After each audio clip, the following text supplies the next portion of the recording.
Hoy toca hablar de un tema que genera mucho impacto y es el famoso currículum vitae. ¿Qué hacemos con el currículum vitae? ¿Cómo tener más probabilidades de que los técnicos de selección lo valoren de forma positiva? Y os voy a dar claves que os van a ayudar a que pueda generar una mejor impresión, porque hay muchísimos fallos con este tema. Pero antes, os cuento una anécdota. En la carrera estudié una asignatura que era criminología, la típica asignatura que yo creo que todo el mundo, mucha gente, le gustaría aprender cosas. Y una de las prácticas que hicimos era que una de las personas del grupo tenía que hacerle fotos a su cuarto y nosotros averiguar patrones de su forma de ser, pues si era más o menos organizada, si podía ser más extrovertida o introvertida. Y era muy curioso porque se veían muchas cosas, porque en nuestro cuarto la disposición de las cosas, si lo tenemos ordenado, no deja de mostrar aspectos de cómo es nuestra forma de ser o de cómo nos comportamos. Y esto se conecta con el currículum de una forma muy sencilla. El currículum lo que muestra es cómo una persona comunica su experiencia laboral, cómo una persona es capaz de organizar una serie de datos en un documento. Y lamentablemente se ven una gran cantidad de errores y de problemas en el currículum en la gran mayoría de los casos. ¿Por qué? Porque el currículum es un documento que genera una gran problemática, que genera mucho aburrimiento a la hora de hacerlo, mucha confusión, y eso se ve en el resultado. Entonces, este vídeo os va a ayudar a que vuestro currículum dé una imagen, por lo menos de que lo habéis trabajado, de que no habéis cometido errores y de que no se pueda inferir alguna característica negativa de vosotros. Porque si vuestro currículum tiene faltas de ortografía o no comunica de forma clara, yo lo que voy a pensar es, oye, esta persona no comunica bien. Porque lo que veo en el currículum lo puedo atribuir a cómo es vuestra forma de trabajar. Así que vamos a por ello. Bueno, primero, entended el contexto del currículum vitae. El problema que hay en la selección es que no podemos invertir el mismo tiempo en todas las personas que participan en el proceso de selección. Y esto lo vais a ver de forma muy sencilla. Pensad que se me apuntan 300 personas para una vacante. Y yo necesito invertir una hora en conocerlas bien, analizar su currículum, pasarles pruebas y entrevistarlas. Eso significaría que habría que invertir 300 horas para cerrar el proceso de selección. Esto implica a que si una semana son 40 horas laborales, pues hacer el cálculo de cuánto tiempo me llevaría cubrir un proceso de selección. Esto es inviable, el tiempo es dinero, con lo cual en la parte de selección se ha desarrollado una técnica, un método que es el embudo, ¿vale? Que hago aquí la forma más o menos de embudo, en el que se van utilizando una serie de pruebas en las que están arriba del embudo, que hay mayor número de candidatos, pensar que lo que hay en el embudo son candidatos, número de candidatos, y lo que tendríamos aquí sería tiempo. Al principio son pruebas que en el menor tiempo posible evalúan el mayor número de candidatos posibles y abajo pruebas que ya evalúan poquitos candidatos pero en las que se invierte tiempo. Entonces, con esto deciros que conforme avancéis en el proceso de selección se invertirá más tiempo. Y lo que hacemos en el proceso de selección es utilizar pruebas al principio que utilicen poco tiempo en evaluar a mucha gente. Y la primera prueba o la primera técnica que utilizamos es la famosa criba curricular. Un currículum tardamos más o menos en analizarlo entre 30 segundos y 60 segundos, haciendo una mirada rápida. Luego le podemos hacer una mirada, digamos, más en detalle. En ese tiempo, pensad que nosotros tenemos la vista entrenada, que vemos miles de currículum, entonces sabemos bien dónde tenemos que mirar y ponemos bien el foco y muy rápidamente podemos ver si, a priori, los requisitos que buscamos aparecen en ese currículum. Entonces, tenéis que tener en cuenta que no existe el concepto de tener un buen o mal currículum. Y te voy a poner un ejemplo que lo vas a pillar muy rápidamente. Yo te digo que una persona estudia un MBA, que tiene 10 años de experiencia laboral en Google, en Facebook, que tiene 4 idiomas, que está estudiando ahora un doctorado. Y te digo, ¿es un currículum bueno o mal? Me puedes decir, bueno, pues es bueno, ¿no? Suena bien lo que me dices. Pero si te digo si es un currículum para aplicar a un puesto de heladero, ¿vale? De vender helados, por ejemplo, tú me vas a decir que el currículum no es bueno, ¿vale? El CV de esa persona no es bueno, porque está sobrecualificado, porque no encaja a lo mejor en lo que pedimos. Entonces, quiero que os quedéis con dos conceptos. Uno de ellos es que el currículum tenga encaje o no en los requisitos, que el contenido del currículum haga ver al técnico de selección que esa persona a priori puede encajar. Eso es lo que llamaremos un CV que encaje en la posición. Y luego hay otro elemento que es el que quiero que toméis conciencia en este vídeo y tiene que ver con que el CV sea esté bien trabajado. No que sea bueno, sino que esté bien trabajado, que se vea calidad en lo que es la creación del CV. Y es lo que os voy a animar en este vídeo. Lo ideal es que nuestro currículum siempre encaje en la posición. pero eso a veces va a ser en mayor o en menor medida. Pero lo que tiene que hacer siempre nuestro currículum es que se vea que esté bien trabajado, que le hemos invertido tiempo, que comunique de forma efectiva. Y para eso está este vídeo, para echaros una mano en que nuestro currículum, aunque nos lo descarten, pues cuando lo vea el técnico de selección diga, oye, aquí hay curro, aquí veo esfuerzo en la persona, aquí veo que esto no lo ha hecho en 30 segundos. Vamos con varias claves. La primera, el diseño. Aquí parece que nos partimos la cabeza pensando en diseños creativos, en que generen un alto impacto. Pensad que siempre lo que va a impactar más en el currículum no es en el diseño, no es que sea más o menos bonito, que se utilicen más o menos colores, sino es el contenido. ¿Por qué? Porque lo que aparece en las ofertas son una serie de requisitos, de cosas que solicitamos. No estamos solicitando diseño creativo, diseño atractivo, que se utilice una gama de colores que sean complementarios, no lo sé, ¿vale? Por así decirlo. Entonces, mucha gente pierde tiempo en el diseño y dice, es que tengo que utilizar un diseño de una manera u otra. Pensad que el currículum se analiza de 30 a 60 segundos, con lo cual el diseño tiene que facilitar la comprensión del currículum. Otra cosa muy importante es que el diseño que utilicemos para nuestro currículum nos permita hacer modificaciones en el futuro, porque el currículum es un documento muy vivo. Yo me puedo ir a la típica página web, me descargo un diseño súper chulo, súper molón, y luego hay un problema porque si voy adquiriendo experiencia llega un momento en que ese diseño no me es útil. Entonces yo quiero diferenciaros entre dos tipos de diseño. Y primero os digo que el tamaño del currículum puede ir de una cara a 4 caras. Más de 4 caras me parece una locura. Pero si ocupa 2 caras, no pasa nada, no vais a ser descartados porque el currículum ocupe 2 caras. Que mucha gente tiene esa creencia de que tiene que estar todo en una cara, tiene que entrar todo, y a veces puede ser y no puede ser. O puede ser o no puede ser y no pasa nada.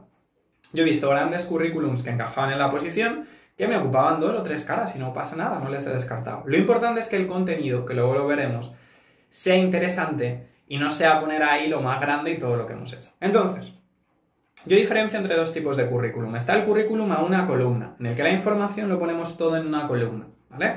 Estos currículums a lo mejor no son tan visuales, pero son currículums en el que podemos utilizar varias caras. Luego está el formato, que para mí lo dejaría solo en una cara y es un tipo de currículum que viene bien si podemos aglomerar toda la información en una única cara, ¿vale? Y este es el currículum a varias columnas. Normalmente este tipo de currículum es a doble columna. Hay una columna a la izquierda más pequeñita y una columna a la derecha que es más grande. Y normalmente en una disposición columna izquierda, columna derecha. ¿Por qué este currículum recomiendo que sea solo en una cara? Porque cuando normalmente son en 2 o en 3 caras, lo que pasa es que la columna de la izquierda en la segunda y tercera cara tiene mucho menos contenido que la columna que hay en la derecha. Y quedaos con esta regla, el espacio en el currículum vale dinero.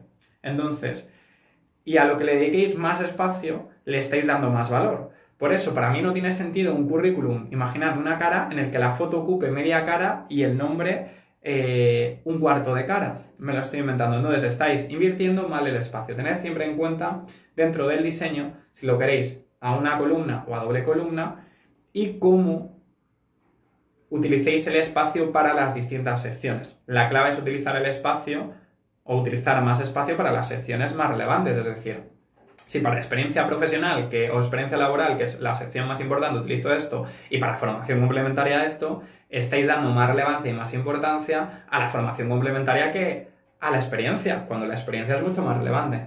Entonces, el diseño, en resumen, olvidaos de diseños muy creativos. También pensad a qué tipo de puesto estáis aspirando. Si sois un perfil analítico, pues cuando el currículum sea más claro, más organizado, mejor. Que tenga un diseño más creativo, pues no va a ayudaros.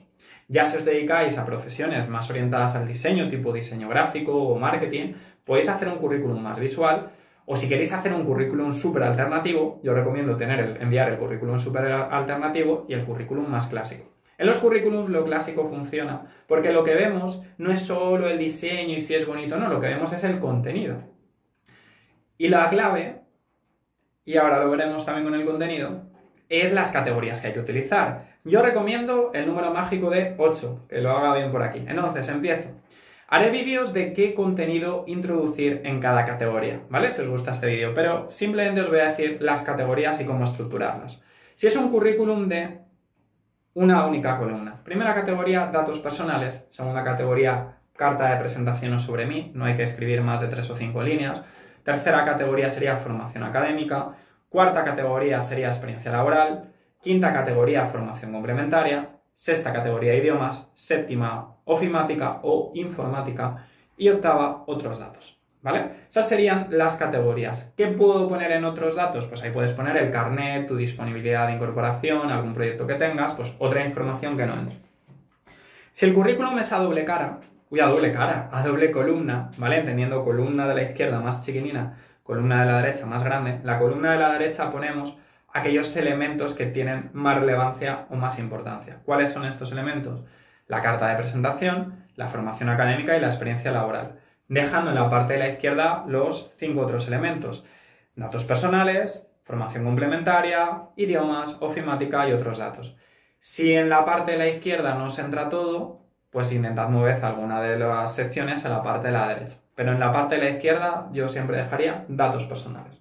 Ya haré más vídeos, si os gusta este, de cómo poner la información en cada una de las partes. Yo creo que lo voy a hacer, que puede estar bien. Bueno, importante. ¿Algún dato más? Oye, cuidad el lenguaje no verbal del currículum. Lo que os comentaba de la impresión, pues importante. Oye, que esté estructurado, que las secciones sean fáciles de localizar, que las palabras estén bien escritas, que esto puede parecer una tontería, que se utilice la misma tipografía de letra, que se utilice el mismo tamaño de letra. Podéis, en la parte de vuestro nombre o en los inicios de las secciones, es decir, cuando ponéis formación académica, experiencia laboral, pues ahí podéis utilizar un tamaño más grande. Los guiones, que esto es una chorrada, pero lo ven muchos currículums, utilizar el mismo formato de guión cuando estamos hablando de las distintas funciones.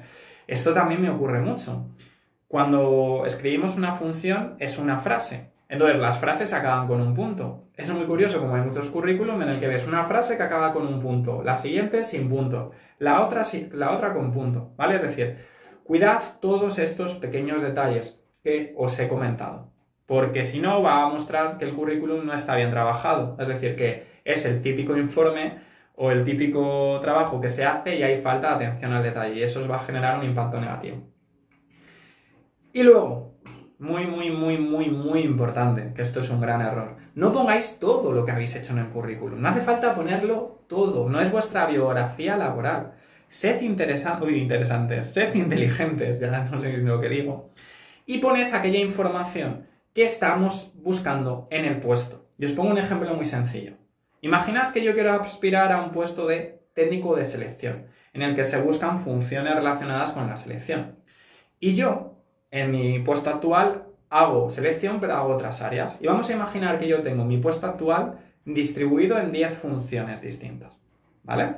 Y de esas 10 funciones, 3 son de selección, 3 son de formación y el resto de administración de personal. Pues mi currículum no va a ser tan bien valorado si yo lo envío de esa manera a si yo lo adapto y de 10 funciones especifico más 6 o 7 que sean de selección y pongo menos del resto. Lo que os digo, el espacio indica importancia. Cuanto más espacio dedique a algo, más importancia le estoy dedicando. Pues voy a intentar que el espacio que yo invierto se relacione con lo que piden en la oferta. No lo que yo considero importante, no lo que yo considero más relevante de lo que he hecho, sino de lo que he hecho, qué es lo que se parece más al puesto al que estoy aplicando. Y este es un gran error de muchos currículums que veo, en el que se tiende a poner todo, en el que llega la parte de formación complementaria y pongo 50 cursos, algunos de los 90 o del año 2000. No hace falta ponerlo todo. La clave, como van a analizar vuestro currículum de forma muy rápida, pues hay que ponerlo muy fácil. Y una cosa es lo que tú sepas que has hecho y todo tu expertise, que eso lo sabes tú, y otra cosa es cómo lo comuniques en el documento. Y tal vez el problema que tiene tu currículum es que cuando tú lees el currículum o lo intentas leer pensando que lo lee una persona que no sabe nada de ti, no es capaz de ver y entender todo lo que tú sabes. Así que tienes que hacerlo claro, porque si lo van a analizar en un periodo de 30 a 60 segundos, tienes que intentar hacerlo de la forma más clara posible y poniendo las funciones y las cosas que has hecho lo más parecido al proyecto al que apliques, porque si no el técnico de selección no va a inferir nada más. No va a decir, oye, esta persona, aparte de lo que ha hecho, ¿habrá hecho esto otro? No. Lo que va a decir es, vale, si lo veo, entiendo que lo sabe. Si no aparece, es que no lo sabe hacer. Así que tienes que adaptar tu currículum no a lo que tú consideras relevante, sino a lo que aparece en los requisitos, ¿vale? Si aplicas tu currículum, digamos, de forma directa, o se lo envías a técnicos de selección, pues ahí sí que puedes incluir un poco toda la información de forma más genérica, pero a lo que dediques más espacio es más relevancia. Y muy importante, no añadirlo todo, que esto es clave, ¿vale? Y luego un aspecto muy interesante, que también veo que muchas veces se olvida y que genera problemas, es que haya homogenización con los portales de empleo o con nuestro perfil de LinkedIn. Es decir, si tú aplicas por InfoJobs y tu perfil de InfoJobs aparecen unas cosas y en tu currículum aparecen otras cosas distintas, genera un poco de distorsión. Al igual que si tú me envías tu currículum y veo unas fechas y en tu perfil de LinkedIn aparecen otras, me genera un poco de distorsión. Entonces, intenta analizar todo y que esté de la forma más homogénea posible, ¿vale? La clave siempre es que adaptes tu currículum a lo que se pide en la oferta y que no... O sea, y que te quites la idea de la cabeza de que el técnico de selección va a inferir más cosas de lo que aparece escrito. Porque yo lo único que voy a analizar en el currículum es lo que está escrito, lo otro no lo sé. Pero si lo que está escrito ya me encaja bastante en mis requisitos, pues te llamaré para preguntarte más cosas. Si lo que está escrito no encaja nada con los requisitos, pues no te voy a llamar. Así que juega con eso y busca esa homogenización. Bueno, este es un vídeo de aperitivo, aunque llevo ya, vaya aperitivo, más que aperitivo, parece esto una merienda, una comida, que llevo casi 17 minutos hablando. Si te ha gustado el vídeo, pónmelo en comentarios, haré más sobre el currículum y os intentaré ayudar en cada una de las secciones, que es lo que hay que poner. Pero la clave de este documento es que si van a invertir poco tiempo en su lectura, entre 30 a 60 segundos, vamos a intentar que sea lo más claro posible, lo mejor organizado y estructurado, para que en su lectura el técnico de selección vea que encajamos bien en todo, o en la gran mayoría de requisitos. Y lo que os he comentado, el currículum dice mucho de vuestra forma de ser, de vuestra forma de trabajar, porque no deja de ser un resultado de algo que habéis hecho. Así que intentad que aunque seáis descartados, por lo menos el técnico de selección no piense, joder, vaya currículum tan mal trabajado, ¿vale? Vaya currículum con tantas faltas de ortografía. Así que dadle una vuelta, coged vuestro currículum, analizadlo con lupa y no caigáis en este tipo de errores. Espero que os haya gustado mucho el vídeo y nos vemos pronto con más contenido. Ya veremos de qué. Y aprovecho para daros las gracias porque ya hemos superado los 700 suscriptores, que esto va creciendo poquito a poco y voy recibiendo muy buen feedback, así que gracias a todos. Nos vemos pronto. Besos y abrazos para todos.